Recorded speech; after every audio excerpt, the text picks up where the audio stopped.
Sin más preámbulos, le doy la más cordial bienvenida a esta, su sección introductoria o su sesión introductoria más bien, que yo le llamo Introducción a Six Sigma o Six Sigma para Calidad.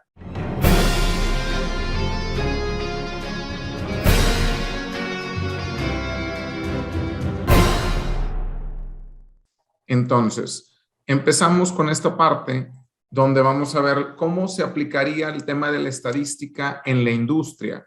Voy a hacer algunas anotaciones y apuntes en relación a la importancia de analizar la desviación de nuestros procesos y cómo la estadística nos puede ayudar para poder mejorar los mismos. Ya platicaba por aquí Mayra en relación a un poquito de mi currículum. Es importante también comentar que, bueno, ya hemos hecho implementaciones de estas herramientas en muchísimas compañías. Incluso hemos trabajado para plantas como Hershey's, Brembo, Polaris, Crocs, Magna, Cuprum, Bemis, Mitsubishi y muchos más. Y también me ha tocado colaborar en esto en áreas de automotriz, de metalmecánico, de alimenticio e incluso de servicios. O sea, porque a veces tenemos el paradigma de que no, es que Six Sigma no sirve para un servicio, Lean Manufacturing no sirve para un servicio. Tiene obviamente sus, digamos, asegúnes, y perdón por el acento, pero soy medio de acá de Monterrey, Nuevo León, desde acá los estoy saludando. Y bueno, platicamos un poquito de la agenda. Voy a hablar brevemente de la historia de Six Sigma. También vamos a conocer las diferencias entre Lean y Six Sigma. Un punto clave que muchas veces nos olvida, la diferencia entre eficacia y eficiencia. Y tenemos metodologías que nos ayudan para eficiencia, metodologías que nos ayudan para eficacia. También vamos a hablar de otras herramientas, porque a veces creemos que mejora continua, no es que todo es Lean Manufacturing, no es que todo es Six Sigma, o incluso a partir de los 2000, no es que tiene que ser Lean Six Sigma, vamos a meter las dos cosas juntas. Y ahí andamos metiendo cosas en la licuadora de administración de proyectos, de Core Tools, de Lean Manufacturing, de Six Sigma. Y a veces se nos olvida que esto, yo le llamo que es una cajita de herramientas para cierto tipo de problemas. Así, por ejemplo, como Marco, como Griselda, que a lo mejor ellos tienen algún problema relacionado a eficiencia, usarían algo de Lean Manufacturing. O incluso Antonio o el doctor José, que a lo mejor usarían algo relacionado a Six Sigma cuando tengan un problema de eficacia. Porque miren, hablemos por ejemplo de esta pieza. Esta pieza es una tapa carcasa. Una tapa carcasa de este espejo automotriz.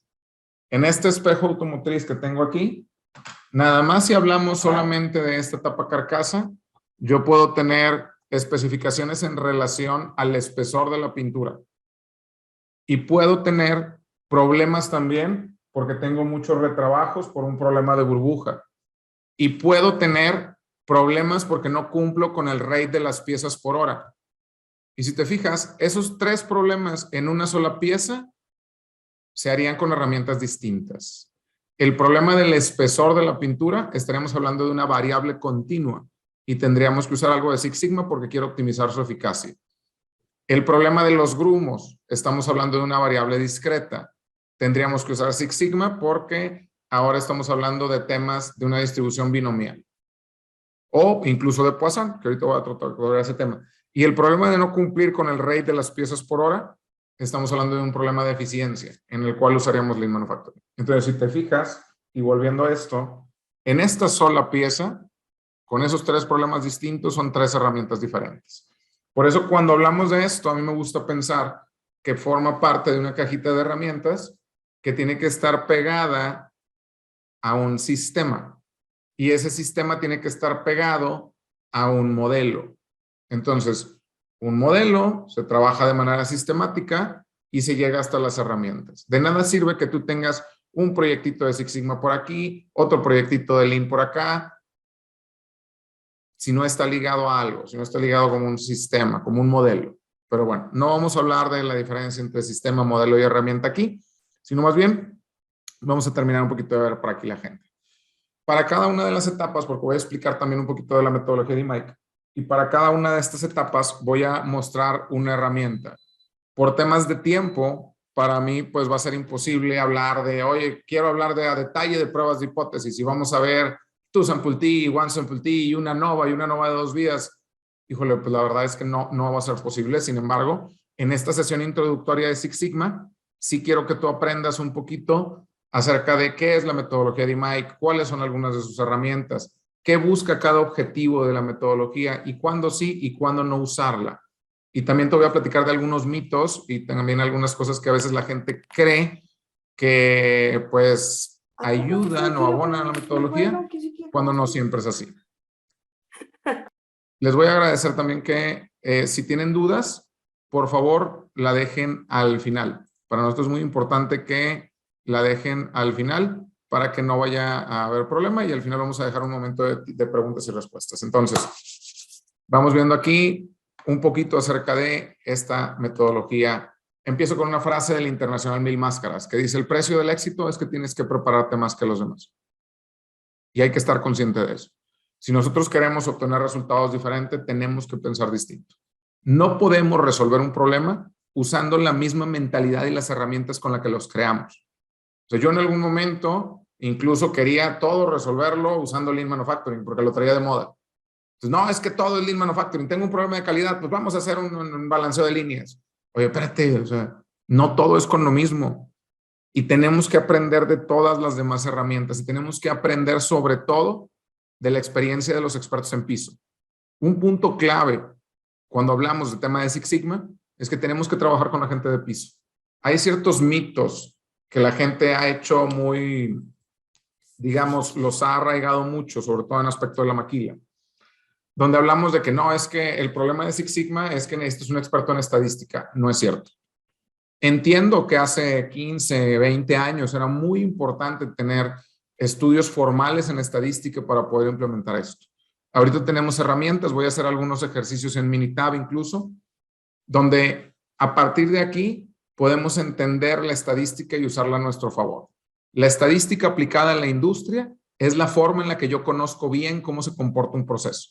Si yo no soy capaz de explicar un problema con datos, realmente tengo una opinión. Y lo que yo quiero que te lleves de esa sesión introductoria es que el objetivo es que tú aprendas a descomponer un problema para que sepas primero por dónde atacarlo y utilizar alguna que otra herramienta estadística que te sirva para poderlo atacar. Entonces, aquí platiquemos un poquito acerca de la historia. Esta historia de Six Sigma la voy a tener que condensar bastante, porque en 1860 por aquí, permítame un momento, ahora sí, gracias, para que no se abran los micros. Nuestro buen amigo Francis Galton concibió una medida para la variación normal, le llamó la desviación estándar. De hecho, la desviación estándar la podemos definir así. Estamos hablando de qué tanto se parecen nuestros datos entre sí. Si mi desviación estándar es muy amplia, mis datos son muy poco parecidos. Si mi desviación estándar es muy pequeña, mis datos son muy parecidos entre ellos. Y antes de que me preguntes, la desviación estándar es relativa a lo que estés midiendo y lo que buscas de ese proceso. Porque a veces me dicen, oye, entonces una desviación estándar de 1 está bien. Híjoles, estoy hablando del espesor de pintura de aquí, no lo creo. Oye, es que un espesor de una desviación estándar de 10 está bien. Híjole, pues depende de lo que estés midiendo, lo que estés buscando. Y el problema principal es que muchas veces ni siquiera analizamos la desviación estándar de nuestros procesos. Y todo lo decidimos únicamente basados en la media. Cuando yo quiero describir un proceso es como si yo quisiera describir una persona. O sea, si yo quiero describir, por ejemplo, a Griselda o a Mayra, yo a lo mejor utilizaría su estatura, a lo mejor utilizaría su complexión, a lo mejor utilizaría el tono de su piel. Para un proceso es igual. Nosotros utilizamos su promedio, nosotros utilizamos su desviación estándar, nosotros utilizamos su variabilidad. El problema es que en las plantas, el 80% de las veces se dejan llevar completamente por el promedio. Y dicen, está saliendo con menos espesor esta pieza, bájale. Está saliendo con más espesor, súbele. Ya se volvió a mover, bájale otra vez. Y todo basados en el promedio. Y el problema de hacer esto es que al final del día no estamos analizando la desviación estándar y no conocemos la variabilidad de mi proceso. Si no conocemos la variabilidad de mi proceso ni su estabilidad, no sabemos qué esperar de él. Y esto también aplica cuando hablamos de datos que son de pasa o no pasa, que es una distribución binomial, o bien de datos de una distribución de Poisson, que es cuando estoy contando defectos por unidad.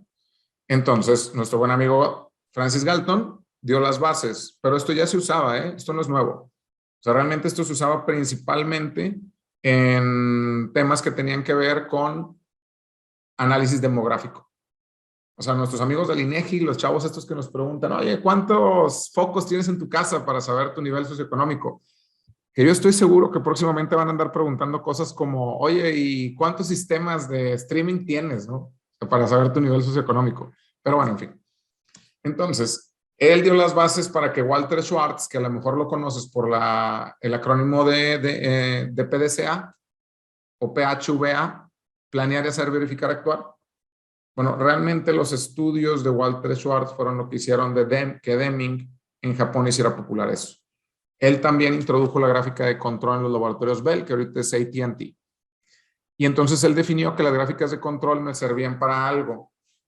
Fíjate los elementos. Ya vimos desviación estándar, ahora gráficas de control.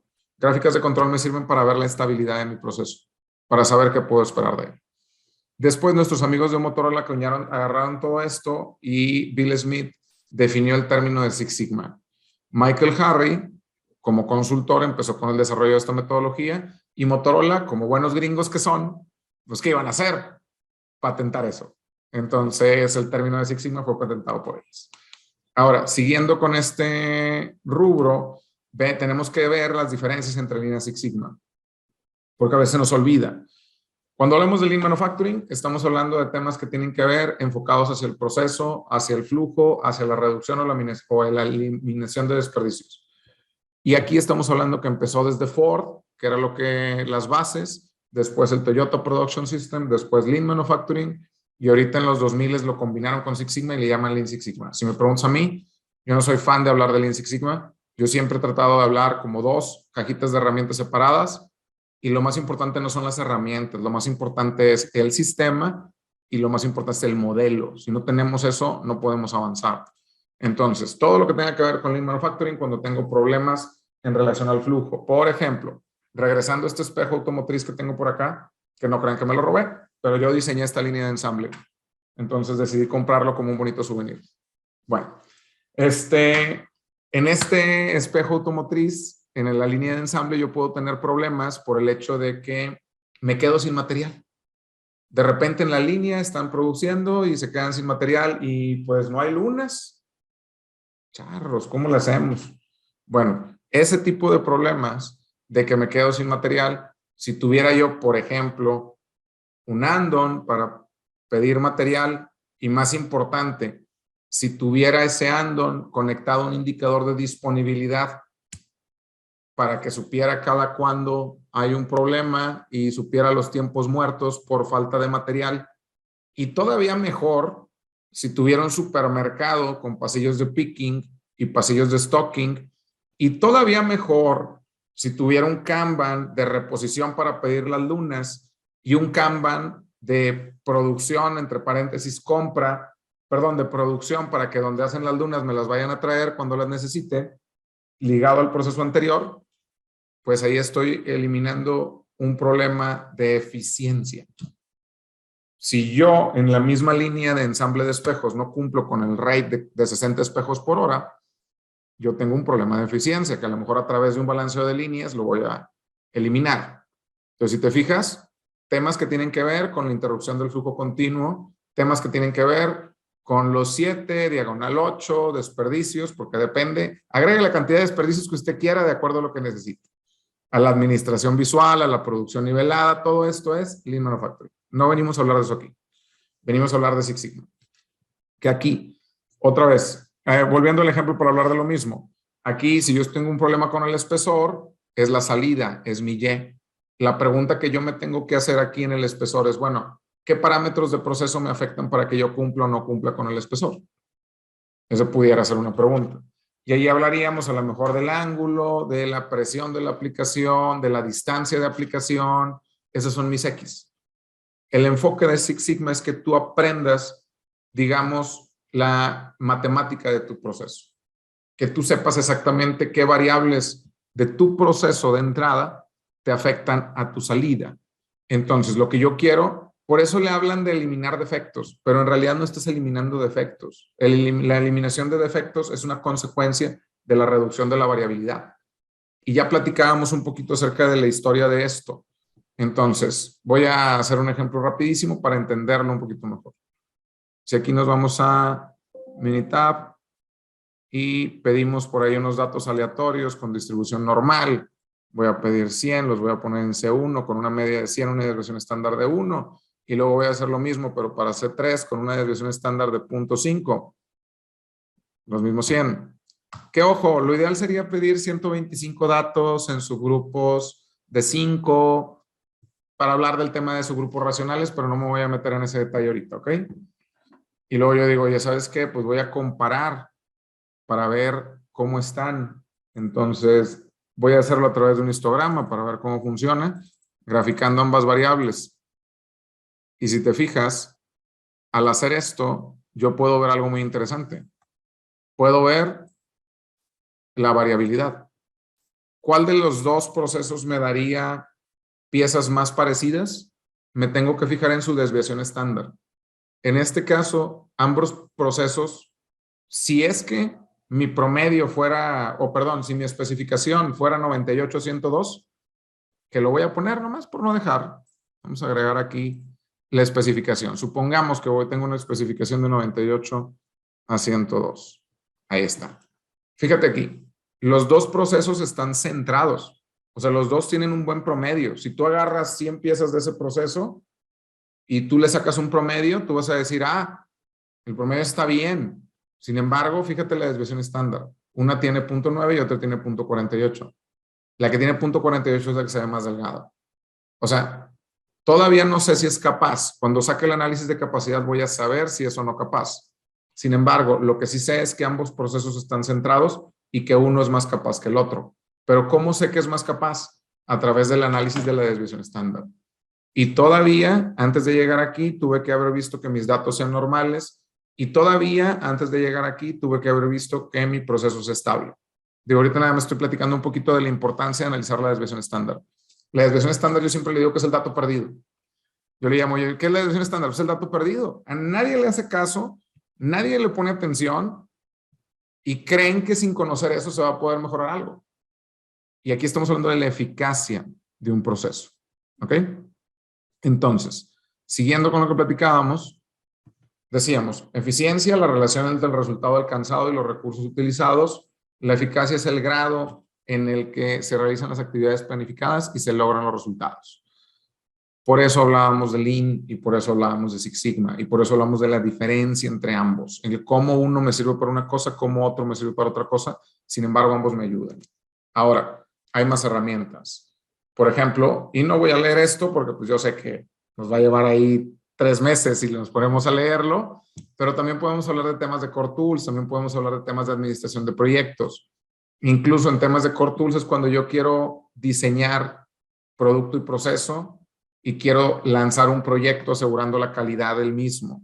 Y aquí tenemos la nueva versión de la MEP-BDA, también tenemos SPC, también tenemos MCA, que son herramientas compartidas con Six Sigma. También tenemos la parte de la PQP, que es todo el proceso de lanzamiento. También tenemos la carpeta PIPAP, que son los 18 estudios de evidencia. Igual, administración de proyectos. Aquí tenemos temas que tienen que ver como la gestión del valor ganado, la matriz RACI, la estructura de desglose de trabajo. Igual, los presupuestos, análisis de riesgo. Administración de proyectos se usa cuando yo tengo un problema con una solución conocida. Six Sigma y Lean Manufacturing se usan para problemas que no tengo la solución. Por eso es diferente la administración de proyectos tradicional en cascada que Six Sigma y Lean Manufacturing. Y Core Tool se usa cuando yo quiero asegurar la calidad en un proceso de lanzamiento. Todas estas herramientas tienen metodologías de aplicación diferente, todas estas herramientas tienen bases distintas, todas estas herramientas tienen características diferentes. Es muy importante entender este punto. Oye, entonces ¿quieres decir que yo no puedo combinarlas? Sí las puedes combinar. De hecho, la idea es que tú sepas cómo está la combinación de esto. ¿Ok? Muy bien. Entonces, ¿por qué Six Sigma? Optimiza la eficacia, reduce la variabilidad y mejora la satisfacción del cliente. Y yo sé que me van a decir, no, es que la voz del cliente y el QFD y todo. Oigan, a mí me gustaría hacer una apuesta de cuántos de ustedes han usado un QFD en la vida real y podría garantizar que son posiblemente no menos del 10%. La verdad es que eso que hablamos a veces de, no, es que hay que hacer la casita de la calidad y la voz del cliente, muchas de las veces no nace ahí mi proyecto de Six Sigma. Mi proyecto de Six Sigma nace porque algo no estoy cumpliendo. Nace porque tengo un problema con la concentricidad en estos barrenados. Nace porque no cumplo con el espesor de la pintura. Por eso nace un proyecto de Six Sigma normalmente. De hecho, yo siempre les doy un consejo. Les digo, miren, lo ideal sería que los proyectos no fueran reactivos, sino que fueran proactivos. Ese sería lo ideal, porque yo quiero mejorar, no quiero corregir.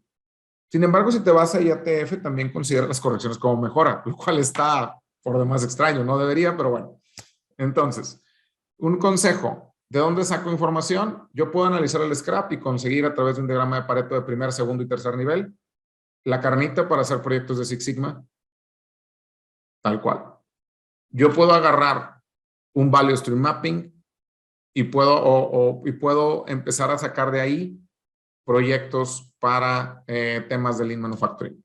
O a través del Hoshinkanri también, o a través de las ideas de mejora de la gente de piso también.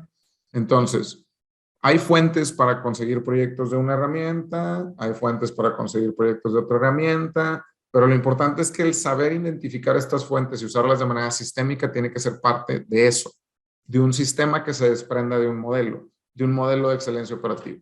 ¿Ok? Y utiliza muchas herramientas para muchas cosas. Si yo tengo un nuevo lanzamiento, porque platicábamos, voy a hacer este nuevo línea de ensamble de espejos, pero para el año 2025, pues a lo mejor voy a usar Core Tools. Oye, tengo que instalar una línea de una inyectora. Voy a instalar una inyectora. Bueno, utilizo administración de proyectos en cascada. Entonces, si te fijas, problemas distintos, herramientas diferentes.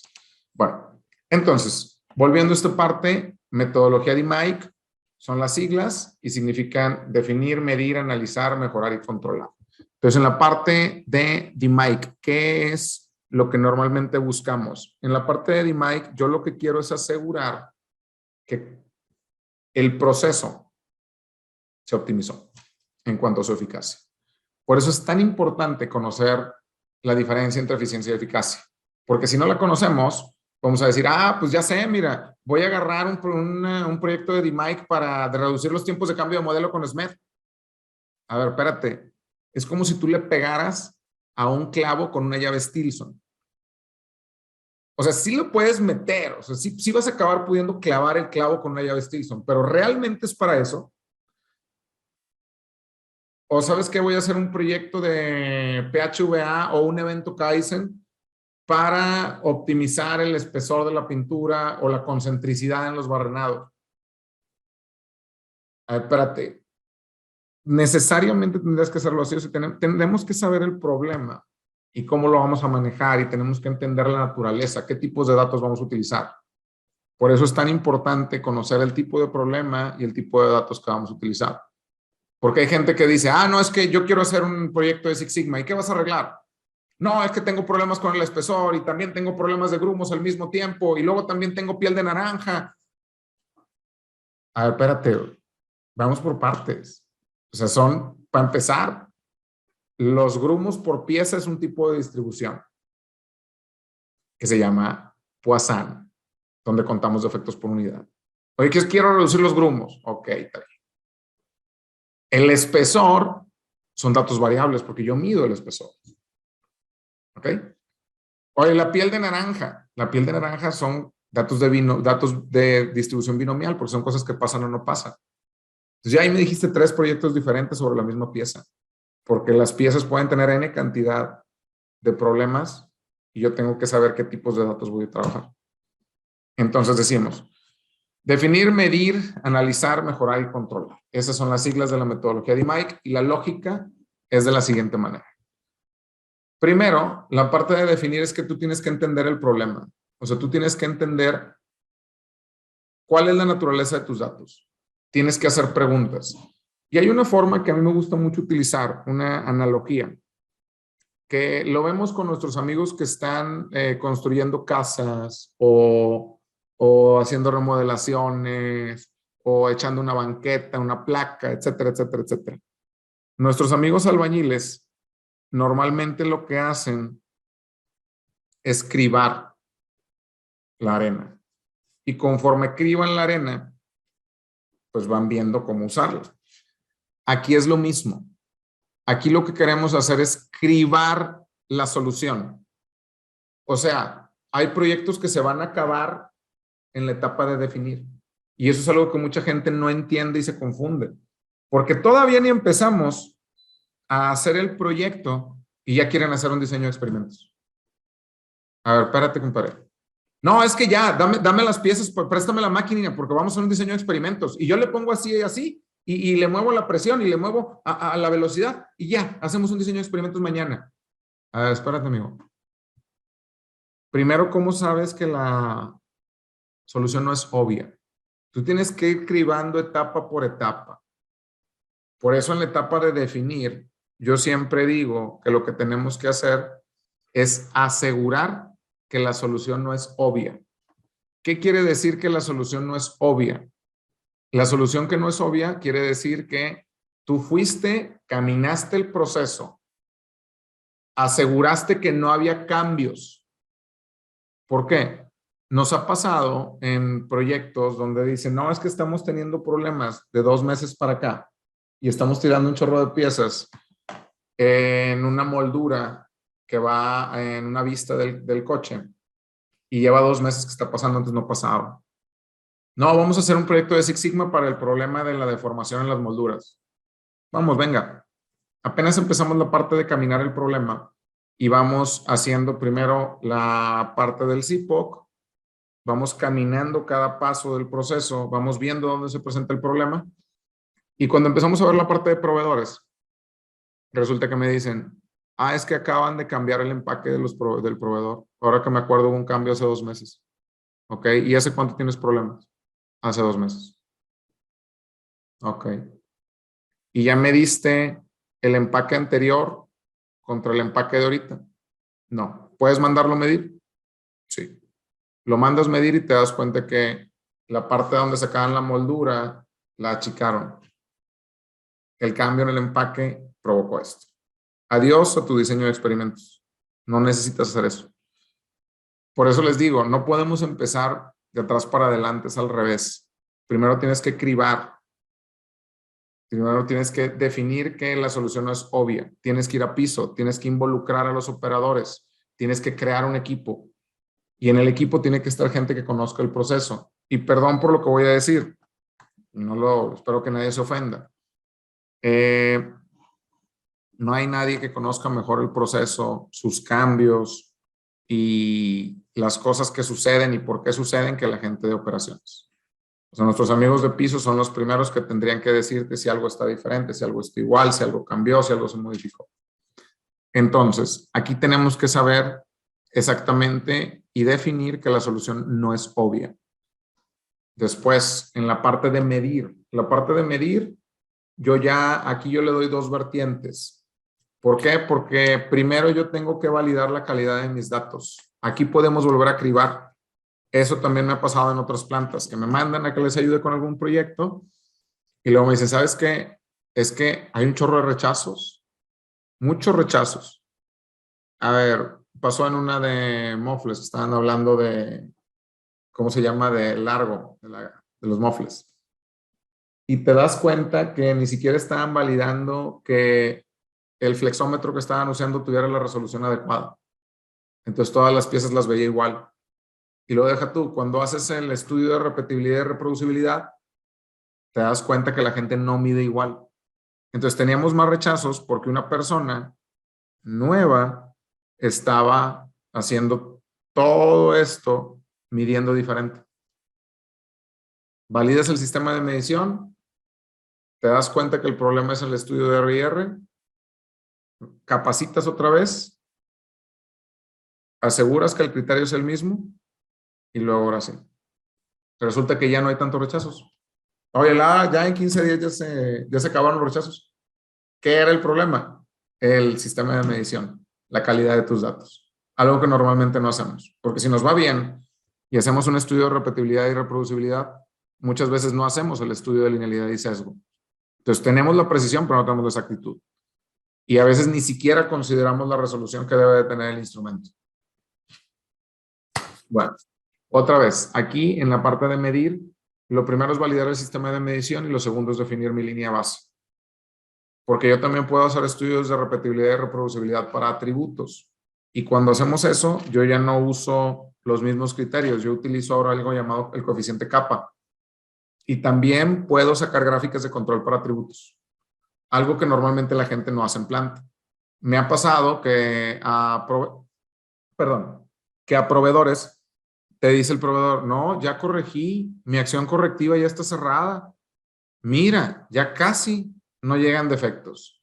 Te checas la acción correctiva, checas los datos, haces una gráfica una gráfica P para ver la proporción de artículos defectuosos que tenía antes de la acción correctiva y después de la acción correctiva y te fijas que ni ha bajado. Entonces dices, oye, ¿cómo quieres que te cierre la acción correctiva si ni siquiera tienes datos de cuánto ha bajado los rechazos? Y también puedo sacar la capacidad de proceso para datos de binomial. Entonces, medir incluye validar la calidad de mis datos y conocer mi capacidad actual. De acuerdo al tipo de datos que voy a tener. Te recuerdo que no puedo mezclar cosas en un proyecto.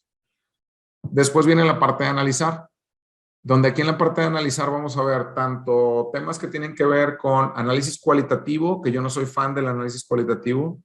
Es decir, en la parte de analizar yo quiero saber cuáles son las X que realmente afectan. Ok, si yo estoy hablando del espesor de la pintura de esta pieza, bueno, realmente cuáles son las X que me afectan más o no me afectan. ¿Será la viscosidad? ¿Será la presión? ¿Será la distancia de aplicación? ¿Será el tiempo de ciclo? ¿Cuáles me afectan más o cuáles no me afectan?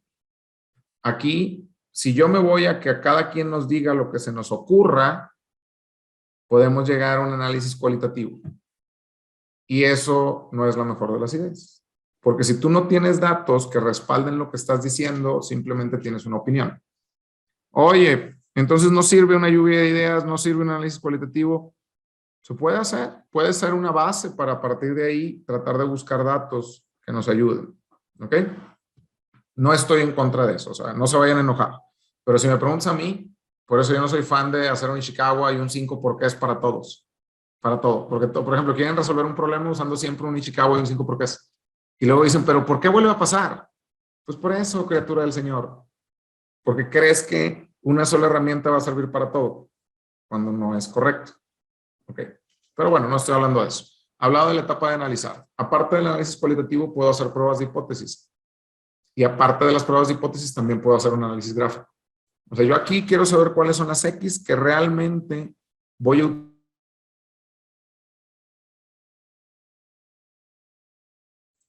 Discúlpenme, me confirmen. Se cortó un momento, ¿verdad?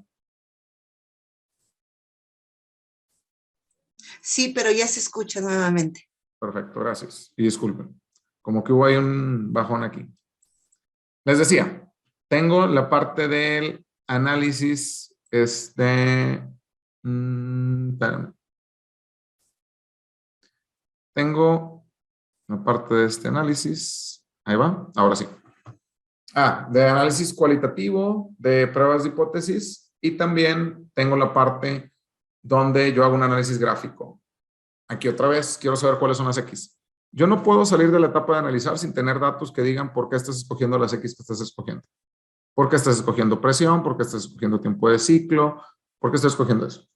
Después, ahora sí, ya con la receta viene viene la parte donde yo hago lo de mejorar. Que normalmente lo asociamos a diseño de experimentos, pero también podemos hacer un análisis de regresión o incluso una ANOVA de 2 vías o incluso usar la estadística inferencial precisamente para poder validar cuál es la mejor receta. En mejorar, yo consigo cuál es la mejor receta. Y en controlar, yo tengo que asegurarme de mantener la mejora. Es decir, ¿cómo le hago? ¿Con qué datos demuestro que ya no volvió a pasar el problema de manera recurrente? ¿Con qué datos demuestro que ya se fue reduciendo el problema? Entonces, tengo 3 tipos de distribuciones. La normal, que es cuando yo estoy contando cosas y estoy, por ejemplo, una concentricidad, un espesor, un peso, una distancia. Es simétrica y se caracteriza por tener 3 desviaciones estándar de cada lado. La binomial, que tiene 2 opciones de resultado y cuento los artículos o proporción de defectuosos de cada muestra. Y la de Poisson, que es cuando yo cuento los defectos por unidad. ¿Puedo hacer un proyecto para cada uno de estos? Claro. Incluso puedo hacerlo para distribuciones no normales. Por ejemplo, si yo tengo una distribución que yo lo que hago es hacer una prueba destructiva, como cuando veo la humedad en la resina. Cuando yo veo la humedad en la resina, pues esa distribución no es una distribución normal, ni binomial, ni Poisson. ¿Ok? Porque estoy destruyendo la pieza. Yo puedo hacer una transformación, ya sea de Box-Cox o de Johnson, para una distribución no normal sacar su capacidad. Entonces, ¿puedo hacer proyectos para ese tipo de esto? Por supuesto. Etapa de definir. Vemos las herramientas principales, que podemos hablar de un diagrama de Pareto, el diagrama CIPOC, el diagrama de carriles. Incluso nosotros también pudiéramos hacer una carta de inicio del proyecto que le llaman un Project Charter. Hay incluso softwares que ya nos ayudan un poquito a hacer esto. Hay uno que se llama Minitab Workspace. Digo, este no es un curso de Minitab Workspace como tal, pero les platico que ya en este tipo de softwares te ayuda, pero lo más importante no es el software. Lo más importante en la etapa de definir es que involucres a la gente de piso, que descartes que la solución sea obvia y que conozcas el proceso.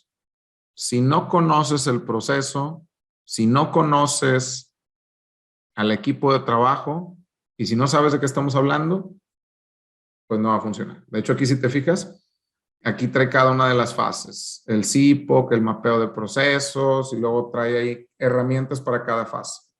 Pero es solamente un machote. No es necesario que lo hagas utilizando esto. ¿Ok? Entonces, tenemos estas cosas. Una de las formas sencillas, como te platicaba, es sacar un diagrama de Pareto. Y vamos a hacer un pequeño ejemplo de diagrama de Pareto solamente para tratar de que se vea cómo se haría. Digo, como platicaba, este no es un curso como tal de Six Sigma, es más bien una introducción, pero desde aquí, desde Minitab, podemos entrar a las herramientas de calidad para hacer un diagrama de Pareto. Y aquí podemos decir, oye, ¿sabes qué? Yo quiero ver, pues, los defectos por modelo en orden independiente de gráficas o al revés, ¿verdad? Yo quiero ver en modelo, quiero ver esta parte así, cuál es el que más se presenta, porque todos estos son. Yo puedo decir, ¿sabes qué?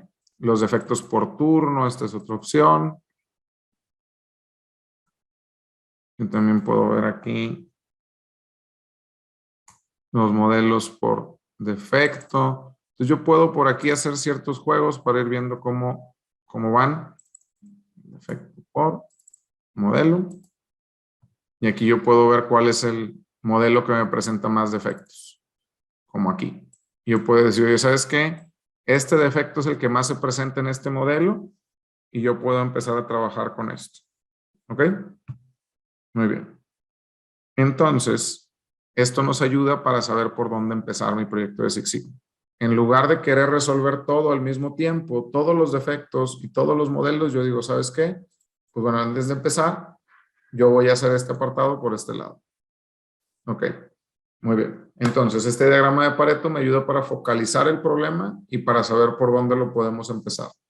Pero en la etapa de definir hay más cosas. Tengo que validar el aspecto económico. Tengo que asegurar que no es que no es una solución obvia, que el problema no tiene una solución obvia.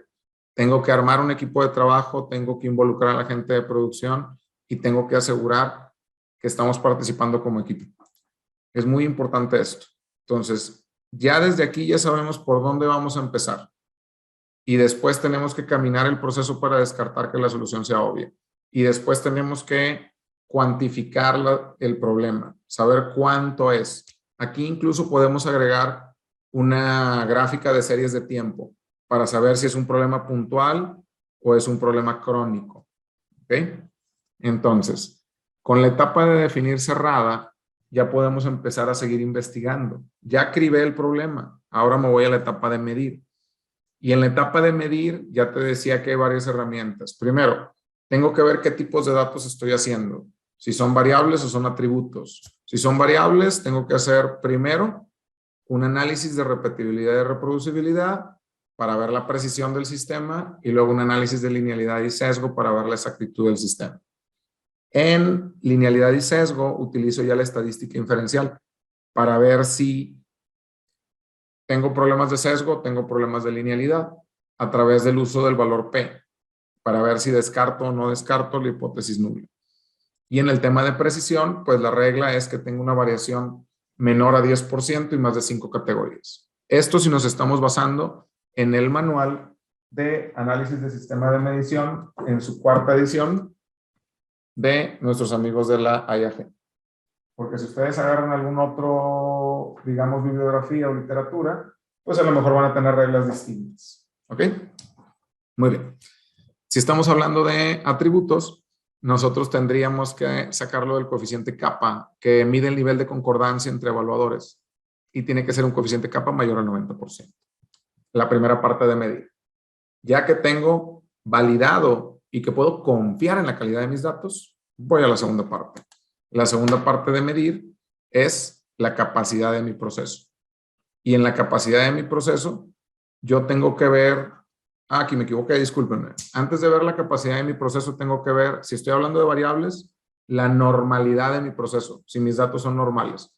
Porque si mis datos no son normales, no puedo empezar directamente a hacer esto. Después la estabilidad de mi proceso a través de las gráficas de control.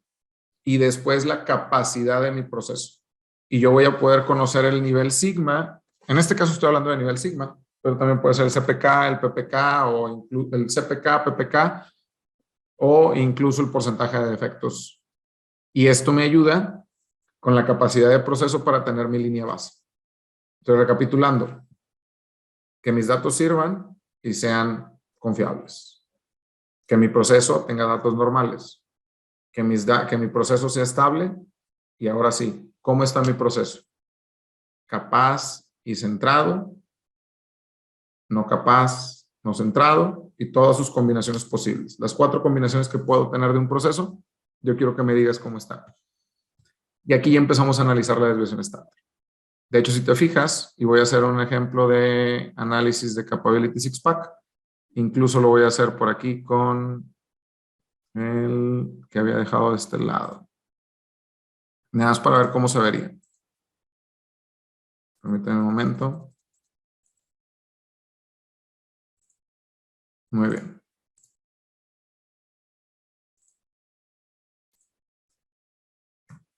Sobra decir que esto no es un curso de Minitab. Si quieren un curso de Minitab, tenemos un curso gratis en nuestro canal de YouTube de Minitab o nos pueden contactar directamente. Ahorita les voy a dar mis datos.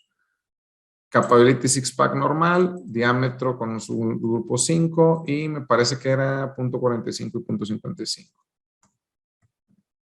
Voy a pedir las 8 pruebas de control estadístico y voy a pedir que me lo estime en nivel sigma.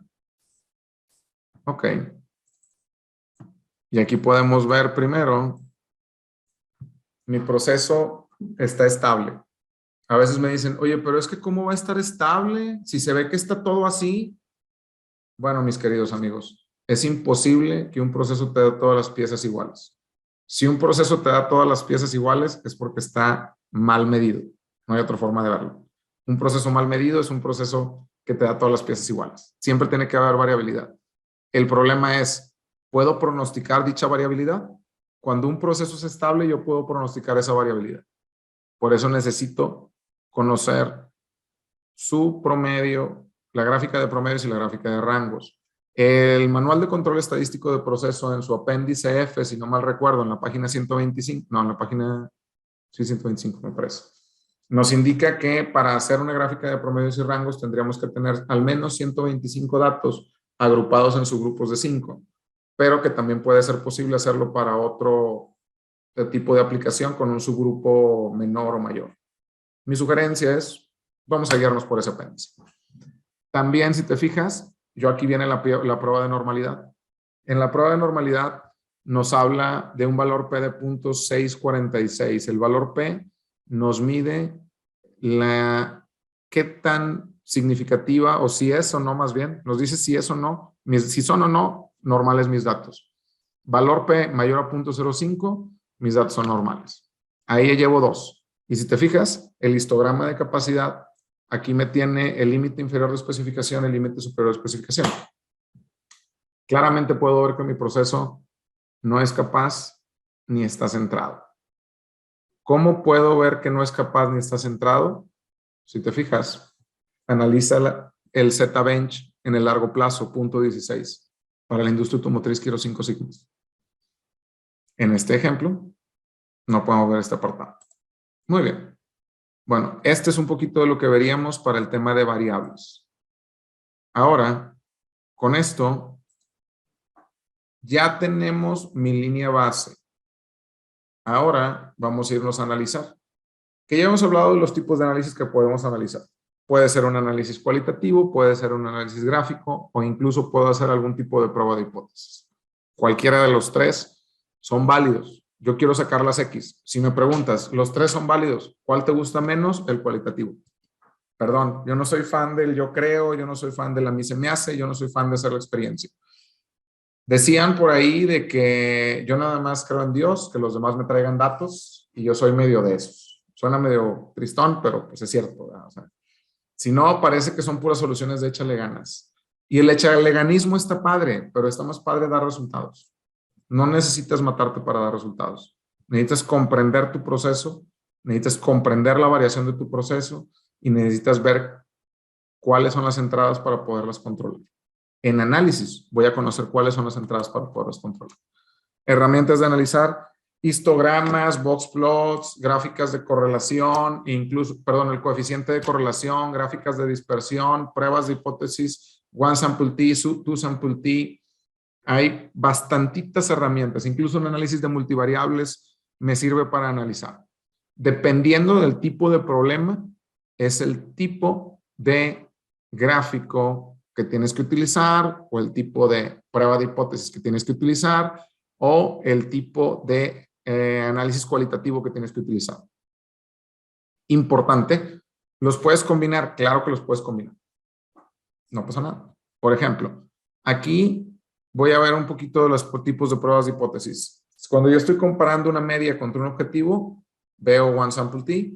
Cuando yo estoy comparando una media con otra media, veo una prueba de hipótesis que se llama two sample t. Y cuando estoy comparando más de dos medias, veo una prueba de hipótesis que se llama ANOVA, análisis de varianzas. Que es curioso porque dice análisis de varianzas y realmente está comparando medias. Tú le dirías, no, pues que se llame ANME o algo así, pero no. Entonces, también tengo para atributos, proporciones contra pronóstico con bondad de ajuste y si los eventos están relacionados o no con tabulación cruzada. Importantísimo. No son las únicas pruebas de hipótesis. Hay más, pero obviamente sería complicadísimo hablar de los 15, 16 tipos que hay. Y no se nos puede olvidar que las pruebas de hipótesis, ¿qué son? Es cuando yo utilizo estadística inferencial para determinar si es o no significativo algún cambio que queremos validar. Incluso tenemos que considerar siempre la potencia y el tamaño de muestra, que eso es algo que normalmente no consideramos. Y también tengo que saber cuánto es significativo y cuánto no es significativo, de manera práctica, si tiene significancia práctica, porque eso a veces se nos olvida. Voy a hacer un ejemplo para ver si entendemos mejor qué es significancia práctica. Imaginémonos que todos nos ponen a dieta. Ahorita que ya fueron vacaciones, ya algunos de ustedes sé que andaban algunos ahí bien bronceados que regresaron y que ya fueron a sus todo pagados y está bien padre, ¿no? Echarte una hamburguesita a la alberca, un coctelcito a la alberca, otra cervecita, un hot dog y que te le lleves, ¿no? Está bien padre. Suponemos que regresamos de vacaciones todos y decimos, ¿sabes qué? Pues este equipo, nosotros, 20 personas, vamos a seguir esta dieta. porque hay alguien que Daniel ahí nos enseñe, oye, yo soy un nutriólogo, y yo esta dieta jala porque jala, y yo les voy a asegurar que van a bajar de peso. Oye, pues resulta que hacemos la dieta y a la semana vamos otra vez con Daniel, a los 15 días vamos, 3 semanas vamos con él. Vamos con él y luego nos pesa y en promedio bajamos 200 gramos. 200 gramos en promedio. Si tú te fijas, sí hay significancia estadística. O sea, porque realmente sí es menos, son 200 gramos menos. El problema es que no hay significancia práctica, porque 200 gramos no es como bajar de peso. Entonces, tenemos que conocer eso también. ¿Ok? Muy bien. Vamos a ver cómo se haría una prueba de hipótesis de tu sample T rápidamente, antes de pasar a la etapa de mejorar. Nada más para que, si alguien tiene alguna duda, no haya por ahí preguntas. Aquí en este ejemplo estamos viendo un catalizador nuevo contra un catalizador viejo. Y queremos ver si el catalizador nuevo, que es más barato, realmente me hace que ahorre dinero. O sea, si se comporta igual, quiere decir que pues no tiene caso, ¿no? Entonces, utiliza el anterior, pues lo mismo. Si se comporta diferente, pues se utiliza el catalizador nuevo. Entonces, y me dicen que la diferencia en litros para que se considere significativo es de 2. Aquí yo utilizo la estadística inferencial. Y si mi valor P es menor a 0.05, rechazo la hipótesis nula. La hipótesis nula jamás se acepta. O se rechaza o no se rechaza. Porque estoy usando estadística inferencial. Estoy agarrando un pedacito de algo para decidir sobre todo lo demás. Mi valor P es de 0.27. Es mayor a 0.05, no rechazo la hipótesis nula. Estadísticamente, no hay diferencia entre los catalizadores. Si el nuevo es más barato, usa el nuevo. También aquí, punto importante que no se nos puede olvidar, la potencia. Si la potencia no es mayor al 90%, mi sugerencia es que mejor no consideres como válida esta prueba. Porque con una potencia menor tú te puedes estar equivocando. Pero bueno, para no entrar más en detalle, vámonos al siguiente tema, que era la parte de mejorar, donde nosotros usamos pues que tus diseños de experimentos, que tu análisis de regresión, que tu ANOVA de 2 vías. La idea es que aquí yo quiero que me digas cuál es la mejor receta. Allá ya saqué las X. Ahora yo quiero que me digas cuál es la mejor receta. Y aquí, por ejemplo, el diseño de experimentos, podemos realizar algo. Voy a hacer un ejemplo rapidísimo de diseño de experimentos porque ya me ando contra el tiempo y luego no me va a dar para el cierre. ¿Ok? Y aquí en este ejemplo de diseño de experimentos, mejor Estoy tratando de agarrar uno sencillo para no tardarme en capturar. Bueno, voy a agarrar este. Muy bien. Voy a hacer un diseño de experimentos factorial. Voy a analizarlo, de hecho, no lo voy a crear. Donde yo tengo los factores como herramienta y método y quiero ver cuál me da un mayor tiempo de ciclo. Un menor tiempo de ciclo, porque lo que yo quiero es reducir el tiempo de ciclo. ¿Ok? La respuesta es el tiempo de ciclo. Yo quiero saber los efectos principales y los residuos 4 en 1. Y voy a guardar los residuales estandarizados, los de ajuste, para conocer cuál es esto. Primero veo si el modelo es bueno a través de la R cuadrada. Veo si son significativos los elementos que consideré a través del valor P. Incluso aquí me da la ecuación de regresión en unidades decodificadas. Y aquí yo puedo ver cuáles factores son significativos, en este caso los 3. Con esto yo me puedo ir directamente a el optimizador de respuesta para que me dé la solución. ¿Cuál minimiza el tiempo de ciclo? De herramienta A con el método 1. Muy bien. Esta es la receta que tengo que seguir.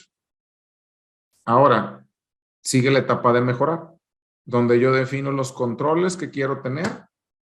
Yo defino exactamente cuál es la receta que se va a quedar y yo tengo que tener evidencia de que se mejoró lo que dije que se iba a mejorar. Un punto clave neural es, si yo no tengo evidencia de lo que dije que se iba a mejorar, se mejoró, realmente no debería pasar o no debería de cerrar el proyecto. Si no tengo estos elementos puestos, no debería de cerrar este proyecto. ¿Ok? Muy bien, me preguntan, bueno, no, ahorita voy a llegar a preguntas. Podemos hacer, por ejemplo, aquí un análisis de capacidad de antes y después. Y voy a agarrar el ejemplo que estábamos usando para ver un análisis de capacidad de antes y después, para ver si funcionó, si no funcionó, si me sirve, si no me sirve.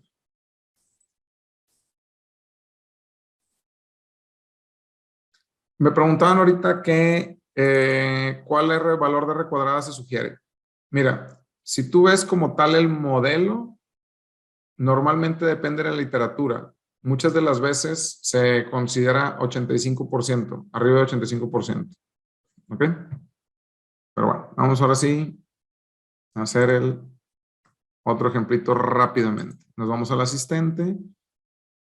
Comparación de antes y después de capacidad. Aquí estamos hablando de datos continuos. En la columna de diámetro con un tamaño de 5. En la columna de modificado con un tamaño de 5. Y punto 45 y punto 55. Y punto 5.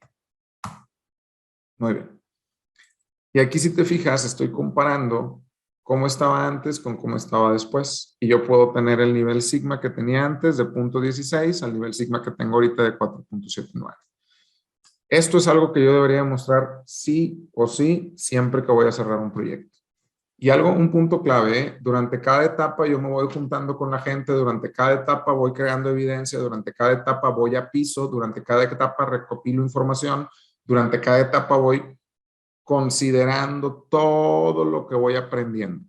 Es bien importante tener un acervo de lecciones aprendidas y es bien importante trabajar con la gente de piso y es bien importante explicarle a la gente qué estamos haciendo y es bien importante involucrarle en cada paso del proyecto y es bien importante ir presentando los avances. Por eso cuando me dicen, no hombre, es que un proyecto de Six Sigma se tarda 8 meses, pues ¿qué están haciendo? Yo entiendo que se puede tardar porque en algún momento yo tengo que pedir la máquina para hacer un diseño de experimentos. Puede ser. O yo entiendo que se va a tardar porque yo en algún momento necesito tiempo y materiales. Puede ser. Yo tengo que en algún momento pues mandar a hacer piezas. Estoy de acuerdo, sí se va a tardar. Pero ¿de dónde sacan 6, 8, 10 meses? La pregunta sería, pues, ¿qué estás haciendo, verdad? Un proyecto de Six Sigma depende de la aplicación y depende de la problemática, pero tú lo que quieres es que sea lo más ágil posible. Pues si tú tardas 6, 8, 10 meses, ya las variables que consideraste antes ya no son las mismas. Ya la variación y la variabilidad que tenías en medir, pues ya no va a ser el mismo 10 meses después por otras cosas. Entonces, por eso es tan importante que nosotros tratemos de ser ágiles en la consecución de los objetivos de nuestro proyecto de Six Sigma, que involucremos al equipo, que veamos los beneficios económicos, que tengamos una carta de cierre, que tengamos un cierre formal, que tengamos un acervo de lecciones aprendidas y que sepamos hacia dónde vamos. Porque en la etapa de controlar, no nada más cierro proyecto. Uno de los casos más típicos que me he dado cuenta es que lo que hacemos es, bueno, ya tenemos un nivel sigma de 4.79, pues ahí nos vemos, qué padre, mucho gusto, que les vaya muy bien y adiós. A ver, compadre, ¿y quién va a seguir haciendo las gráficas? Porque no es que las hagas una vez y luego ya las dejes de hacer. O sea, un proceso, si ya no lo mediste, pues se va a caer otra vez. El análisis de capacidad, ¿quién lo va a mantener? ¿Qué tanto se involucró el dueño del proceso? Por eso los proyectos de Six Sigma, para que sean consistentes y que sirvan a través del tiempo, se tienen que volver parte del estándar. Un proyecto se convierte en trabajo operativo. Un proyecto es algo finito. Le llamamos nosotros un esfuerzo temporal que produce un resultado único. El trabajo operativo es un esfuerzo continuo que produce siempre el mismo resultado. Haces un proyecto de Six Sigma para que se convierta en trabajo operativo. Ahora alguien va a tener que medir eso, alguien tiene que sacar la gráfica de control, alguien tiene que reportar la capacidad. A lo mejor ya no va a ser con la misma frecuencia, a lo mejor cada vez vamos a estar bajando un poco más la frecuencia. Pero no puede ser que durante 2 meses estés graficando y graficando para ver cómo funciona y luego después de buenas a primeras diga, bueno, ya no se va a modificar. El problema cuando no entendemos la estadística es que creemos que es un punto en el tiempo y no es cierto. La estadística es la forma en la que nos hablan nuestros procesos. Y la única manera de que podemos mejorar un proceso es que entendamos bien cómo nos habla su estadística y que lo aprendamos a describir. Si seguimos decidiendo únicamente basados en los promedios, sin considerar la desviación estándar, sin considerar la experiencia de la gente de piso, sin considerar las lecciones aprendidas, vamos a seguir cayendo en los mismos errores y los mismos vicios en lo que hemos caído durante los últimos 20 años en la maquila. Es increíble, y no lo digo de mala manera, ni lo digo de manera retadora, ni nada. Es increíble que los mismos problemas que yo veía en las plantas en los inicios de mi carrera, los sigo viendo ahorita. Y gente queriendo arreglar los problemas con las mismas herramientas. Igual, con la pura experiencia. No, es que eso ya lo hicimos una vez y no jaló. Siempre hay alguien que dice eso en las plantas. Ya lo quisimos hacer una vez y no jaló. Es increíble que sigamos pensando como hace 10, 15, 20 años. Que sigamos viendo las cosas igual, que sigamos cayendo en los mismos errores. Por eso es tan importante entender la estadística como una parte de mi proceso inherente, como algo que yo tengo que comprender, utilizar y aprovechar a mi favor. Si yo no puedo explicar un proceso con datos, es que no lo estoy entendiendo. Para ti que eres ingeniero de procesos, ingeniero de calidad, ¿cómo sabes que realmente puedes cerrar una acción correctiva si no tienes una gráfica del antes y después? Y esta gráfica del antes y después, este control no está en el plan de control. Y este control en el plan de control tampoco está en el AMED. ¿Cómo? ¿Cómo demuestras tu trabajo? ¿Cómo demuestras que estás mejorando procesos? Porque miren, el corretear cosas y el estar apagando fuegos, para eso no se requiere talento. No necesitas talento de ningún tipo para corretear fuegos, ni para estar apagando, ni para estar correteando cosas y apagando fuegos. Para eso no necesitamos talento. Para mejorar un proceso de raíz tenemos que hacer cambios sistémicos, y los cambios sistémicos implican usar herramientas diferentes. Tenemos que aprender cosas nuevas, tenemos que pensar distinto. Ya no podemos usar el mismo pensamiento con el que creamos los problemas. Ok. Entonces, esta comparativa me sirve para esto. Y el cierre del proyecto, tenemos que validar que mis resultados sean tangibles, que se mantengan, tener una carta de cierre, entregar el proyecto al dueño del proceso, que no debe ser la primera vez que lo conoce. Y esto nos va a ayudar, damas y caballeros, para poder aprender un poquito sobre Six Sigma. Antes de cerrar y complementar lo que les estaba platicando, si quieren aprender un poquito más de Minitab, tenemos un canal aquí de YouTube. Les voy a dejar por aquí la liga. Vayan dejando sus preguntas en lo que cierro, donde hay un curso gratis de Minitab incluso. Por acá ahí anda. Tenemos un curso de Minitab gratis, un curso básico de Minitab que les puede servir. También otro punto importante, si quieren conocer más acerca de nuestros próximos eventos y también inscribirse incluso a alguno de ellos, o que demos alguna certificación para su planta, vamos a tener el 4 de junio Green Belt. Vamos a ver a detalle esto, vas a aprender sobre Minitab, vas a hacer ejercicios, y el 17 de mayo empezamos con Lean Manufacturing. Si mencionas que lo viste a través de estas son certificaciones abiertas.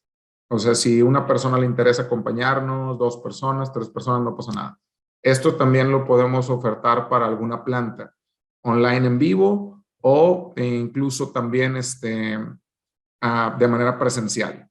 Cuando lo hacemos online en vivo, utilizamos nuestra plataforma que se llama Academia Solma.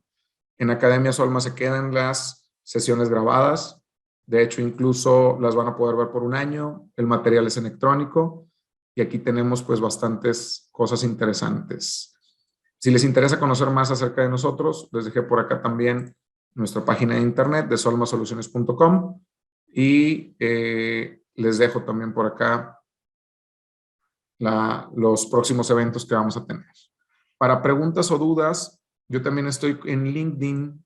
Digo, ahora sí que si quieren contactar conmigo, adelante. Yo normalmente acepto toda la banda. No me hagan mucho caso a mi perfil de LinkedIn. Trato de hacerlo pues un poquito más informal. Me gusta ver la maquila como algo que sigo viendo divertido, que me gusta, y me pueden encontrar aquí como César Carreón. Ahí de repente expreso mis opiniones y toda la cosa. Y en el mail de contacto @solmasoluciones.com nos pueden encontrar y seguir. También estamos, por cierto, si quieren saber más, también estamos en YouTube, en Facebook, en Instagram, en TikTok incluso, y este es un número de WhatsApp para contacto. Gracias a todos por acompañarnos, la verdad, y pues ojalá que les haya agradado. Créanme que es algo que a mí me gusta mucho hacer. Ojalá que no sea la última vez que nos veamos. Y si tienen algún comentario, les dejo también por ahí nuestro correo, el WhatsApp, nuestros canales. Pueden estar por ahí con nosotros en contacto. De hecho, somos la comunidad, somos el canal más grande de Latinoamérica, con casi 13,000 suscriptores en temas de mejora continua, calidad, administración de proyectos, Core Tools. Entonces, los invito a que se unan por ahí a nuestra comunidad en nuestro canal de YouTube y nos sigan en el resto de nuestras redes sociales. De nuevo, te damos las gracias por habernos acompañado en este curso de introducción a Six Sigma y espero que nos acompañes en alguno de nuestros próximos eventos. Hasta pronto.